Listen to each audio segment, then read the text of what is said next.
Good morning once again, all of you, my dear friends at CII, my dear colleague Shri Ashwini Chaubey ji in the ministry, Dr. V.K. Paul, Dr. Randeep Guleria, and our very dynamic and ever active Shri Chandrajit Banerjee ji, the Director General of CII, and also I understand the man who invited me and sent me the letter for this program, Dr. Naresh Trehan, the Chairman of the Health Council.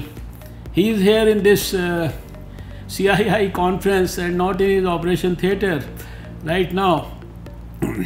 And all other members, distinguished members of the CII, all those participants from a dozen countries, as was reported by Mr. Chandrajit Banerjee, all the industry exhibitors, and all the over 700 participants in this very important event. For me, it's a very, very privileged moment, because opening something which is organized by CII, and that too for the field of health, and that too for a week or so, and they are also more dedicated to public health issues, which are the most pertinent and relevant in these times. I think this is a great thing that you have done.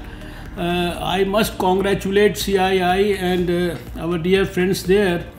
As I have said this on a number of occasions, my public life is about 27 years now, and during the course of these 27 years, I had the privilege to be not only Minister for Health in the capital and at the national level, but also Minister for Education, Science and Technology, Minister for Environment, and also Minister for Earth Sciences now. There is hardly any field which I can't recall where the CII has not been participating, has not been contributing quite significantly. And sometimes I feel that as Minister for all other subjects, I have been participant in CII deliberations, so that speaks volumes about the contribution and passion of the CII and its movement for strengthening the critical areas in the country. So it's a great moment for me, and I must thank you, because you have brought this issue of tuberculosis free places, and then creating this exhibition dedicated to that, and then strengthening the public health movement also at the most opportune time. As has been, I am not going to repeat many of those things which have been said by the earlier speakers, but you will all appreciate that tuberculosis elimination from the country is one of our very passionate dreams, and it is something which has been appealed to all of us, and very passionately the Prime Minister talks about it, and for years we have been looking at and waiting for that day when we can actually get rid of tuberculosis in our country.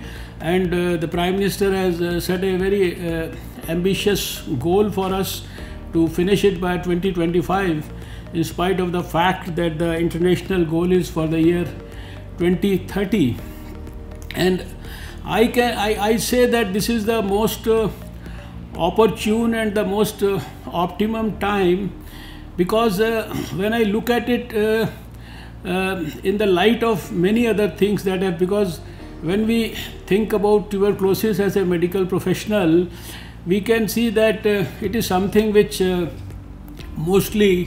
usually happens to, not that it doesn't happen to the rich and the affluent, but it usually happens, it usually affects the poor people it usually affects people who have insanitary conditions around them, who have very small houses where there are congested places, there is not good quality air to breathe, and then who are deprived of adequate amount of calories, etc., etc. And right now we are having at the helm of affairs a Prime Minister who is very dynamic, who has launched a number of programs which ultimately help us in strengthening our fight against tuberculosis also. I fondly recall his mission Swachhata Abhiyan, and we have seen ourselves the result of that Swachhata Abhiyan.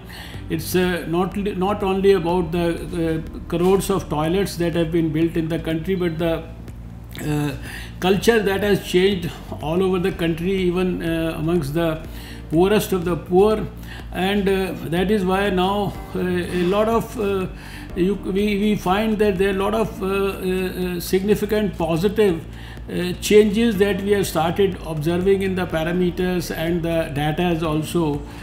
Somebody reported to me the other day that the incidence of cervical cancer has started showing decline, because the women have more access to take care of the hygiene of their private parts because of these toilets.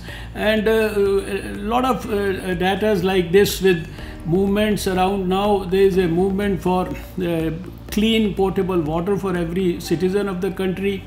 There is a movement where the Prime Minister wants to provide a good house to everyone in this country by 2022.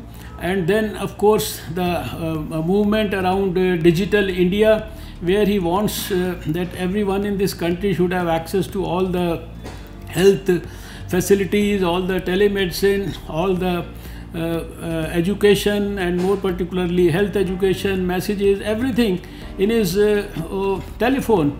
And there is a robust Poshan Abhiyan. There is a program for strengthening the nutritional activities all over the country to provide. And then of course the program for poverty alleviation. All these are big contributory factors. We have seen that even in these hard times of COVID, the country under the able leadership of Prime Minister Modi was able to provide free food to almost 800 million people in this country for over 6 months, and then to ensure that they don't succumb to further poverty and bad economic conditions. So money was also being transferred into their bank accounts. And then of course, to add to this, which was said by the earlier speakers also, in the recent years, the launch of the Ayushman Bharat, the launch of PMJ, and then of course the way we are strengthening the activity at the grassroots level for making health a big social movement, when the health and wellness centers all over the country which are being established become movements for strengthening preventive health, positive health, promotive health. So I mentioned all this because this is, I think, the most opportune moment in history, because all the schemes of the government are indirectly also contributing to ensuring that we have optimum conditions, and there is support from all sectors, all ministries, for providing an environment where we can really see and ensure a good quality exit of the tubercular bacilli from the country. So this is the time when CII has rightly focused on these work-free, the tuberculosis-free workplaces. I say this because you see, right now India has enough of good quality experience. We have been able to eliminate tuberculosis like smallpox and polio from this country. And when we started our fight against polio, we were home to 60% of the cases of the whole world, and we could still eliminate this. And now if we look at the recent experience of the last 6 months or so, we were affected so badly with COVID, and we literally started from a scratch, and from that scratch with say one lab going up to 1470 labs, and then in the month of April having just about a capability of a few thousand tests in a day. On the Independence Day we tested over 8 lakh people in the country. And then when we had the need to develop COVID specific infrastructure and the health facilities, we could develop over 15,000 dedicated COVID health facilities, hospitals and COVID care centers with over 15 lakh beds there. And if you add to these the beds that were provided in the quarantine facilities, it becomes almost 25 lakh beds. So what the fact that India in the recent times has been able to show its potential, not only talk about the potential, not only deliver that in the speeches, but India has been able to, and what to talk about the glorious history around the PPEs and the N95 masks and the ventilators, which we have now started exporting. This whole last 6 months have become some sort of a blessing in disguise for the whole country. And this has all happened because everyone worked together. It's not the health ministry, but it was a total government approach, it was a total society approach. Everyone in the industry, everybody was contributing in the best possible manner. And when I say that, I have to thank the industry once again, because you have risen to the occasion right now for tuberculosis at the right moment. When I recall some 27 years back, and I say that again and again because I always feel indebted to the Indian industry and the people who rose to the occasion at that time, when I had the privilege and the blessing of God to dream about a polio-free India, and then to start working about it in Delhi. At that time when the dream actually appeared, there was hardly anything about the polio elimination or its eradication in our planned scheme. There was not even a single penny in the whole scheme of things. And immediately after the dream, we started working on it, and within the next 9 months we wanted to deliver on 2nd of October 1994. I remember that when we did not have a single penny, it was the reappropriation of 1 crore of rupees, 20 to 25 lakhs from 4 hospitals in Delhi for my health ministry in Delhi, and through which we started our work. But this was not a significant amount of money which could actually ensure that we could have a successful pulse polio program. And that was the time when some of the very respected leaders, it may not be proper to name different people because then I'll certainly miss many people from the industry, some of the respected leaders, industry leaders, they rose to the occasion. And lot of the support, or I would say the lot of success and a lot of issues that needed to be handled, because we didn't have money but everything required money. So we got a lot of support in kinds of all forms from the industry, from Rotary, from many other organizations, and it was virtually over 400 organizations in the city of Delhi which helped us see the successful delivery of the pulse polio program in October 94, which ultimately got the country a national program in 95. And then over the years we have worked together, the whole country stood up to the cause, and we could ultimately see the day when we were a certified polio free nation. So I am very, very confident that with the ability and the experience that we have developed over the years. And it's not only about COVID, but in the past we have handled so many other diseases also.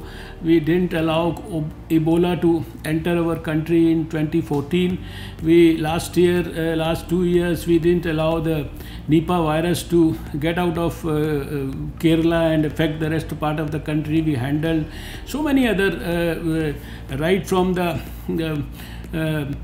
likely epidemic of AIDS in the late 80s and 90s to whether it was swine flu or so many other things that have come, India has been able to handle. And now with the leadership of our Prime Minister, we have learned that we need to expand our medical education facilities, we need to expand our medical colleges, we need to expand our All India Institute of Medical Sciences. We have now expanded our network to even the remotest part of the country with over 40-50,000 health and wellness centers already created. Our telemedicine facilities where the guidance of the topmost doctor in the medical college is being delivered to the poorest of the poor in the remotest area, that is already in the process of it's quite significantly established. You have heard about the National Digital Health Mission. So all these big contributory factors, and then the way the government's commitment has ensured that we have almost a fourfold increase in our spendings exclusively on tuberculosis elimination. There is a very ambitious program to increase the GDP spending on health. For the first time, the Finance Commission is going to bring out a report with a separate chapter dedicated only to health, and the Honorable Chairman of the Finance Commission has been very, very positive and very, very receptive to the needs of the health sector. And you will find that in the times to come, we have developed a very robust strategy for contributing through health for the development of a Atmanirbhar Bharat. And this is an India where every patient of tuberculosis, whether suffering from routine or from resistant multi-drug resistant tuberculosis, where the cost of treating one patient amounts to almost a lakh of rupees, whether he is being treated in a government facility or whether he is treated by a private doctor in a private hospital or in his private clinic, each and every penny that is required for his treatment, it is being paid by the government of India. That is something unique, it's happening.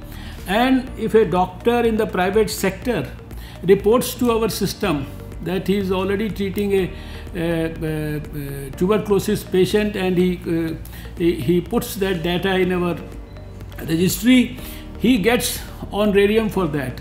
So, and then of course every patient, he gets financial support for strengthening his nutritional capability every month.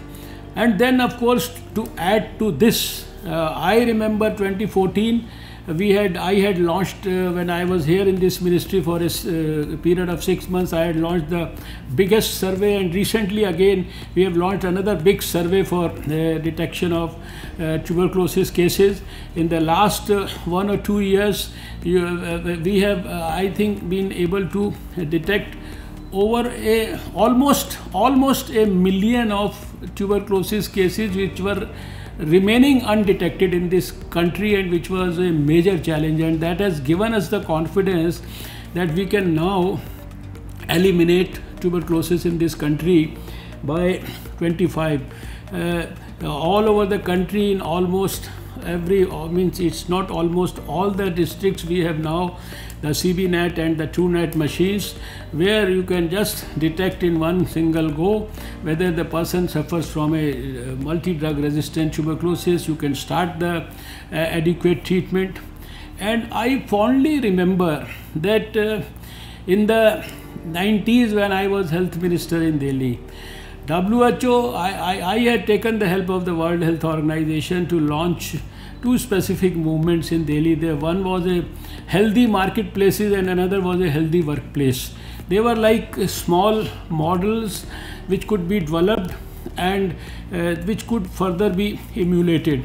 Unfortunately, in '98 we didn't have further the government in Delhi, so we personally, at a personal level, I couldn't follow those activities in Delhi. But over the years, I have seen working with the World Health Organization as an advisor, there is a lot that could be done. Once you have taken up this issue of healthy workplaces, and I think you mean healthy industries, healthy tuberculosis-free industries. So, and there is a detailed program that has been developed whereby you are going to educate the industry people, sensitize them, ensure, while at one point you ensure that everyone who is working in the industry, whether a laborer or the top man, at least there is nobody suffering from tuberculosis. There is nobody suffering in the family of all these workers who are in the industry. And then I would suggest that the industry people could also basically take care of some areas, some cities, or some big people can take care of the states also. They have such a robust network of their own also. And if the industry and the CII gets in good quality collaboration with the government and with the state governments and with all the NGOs, there are so many NGOs now. There are so many people who have got themselves cured from tuberculosis. They are now working for us as TB warriors. They are in fact educating and motivating the society. So it's the right, opportune and the most optimum time to launch many activities like this. And once CII has realized that they need to step into tuberculosis elimination program, I will not talk about. There are so many ambitious goals that we have set for ourselves for delivering in the new India of the dreams of our Prime Minister by 2022. There are so many things that we want. We want every child to be immunized in the universal immunization program. We don't want to see any more maternal mortality and infant mortality and under 5 mortality unless absolutely unavoidable. I am never happy with these numbers that you get across. To reach those numbers that your maternal mortality rate is such number, then you are satisfied. No, why should there be a single woman in the country for whom the pregnancy becomes a curse? Pregnancy is a blessing. Pregnancy is a boon. It can't become a curse. So with such a robust health infrastructure, with such a dynamic industry, with so many educated people around, with so many serious and sincere social organizations working for the upliftment of the people, why should one pregnant woman or a child die in the country? And why should we not be able to provide vaccine to every child in spite of such a robust universal immunization program delivering vaccine for almost a dozen vaccine preventable diseases? So there are many other things, elimination of programs like elimination of measles, Kala Azar, leprosy, on which the government is working. But right now I am very happy that CII today has focused on tuberculosis free workplaces.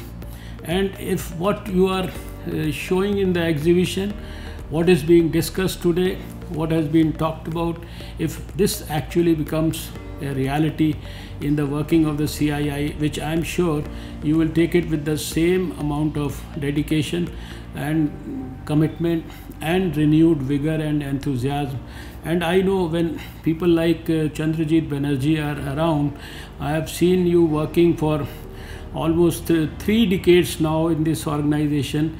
People have gone, people have come and gone, but I find you always there in the organization, leading from the front as a selfless worker. I am sure that you have the ability to bring everybody across the whole spectrum of industry in this.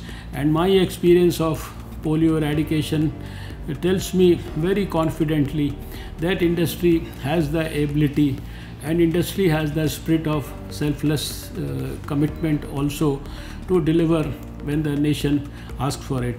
So once again, I have to thank you all for all your support for our battle against COVID also in the trying times, and it is all because of the support of all of you that India has been able to do remarkably better than the rest of the world in all parameters, whether it is cases per million, whether it is deaths per million, whether it is tests per million, or whether it is the use of science and technology, whether it is the development of vaccines.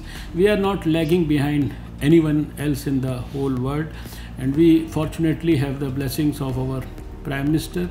We have the blessings of our dear doctors, our corona warriors, and I am sure that all of us together shall be able to see a day when we get rid of the dreaded tuberculosis also in this country. Thank you once again, Mr. Chandrajit Banerjee and Dr. Naresh Trayan, for giving me the opportunity of being with all of you. Thank you.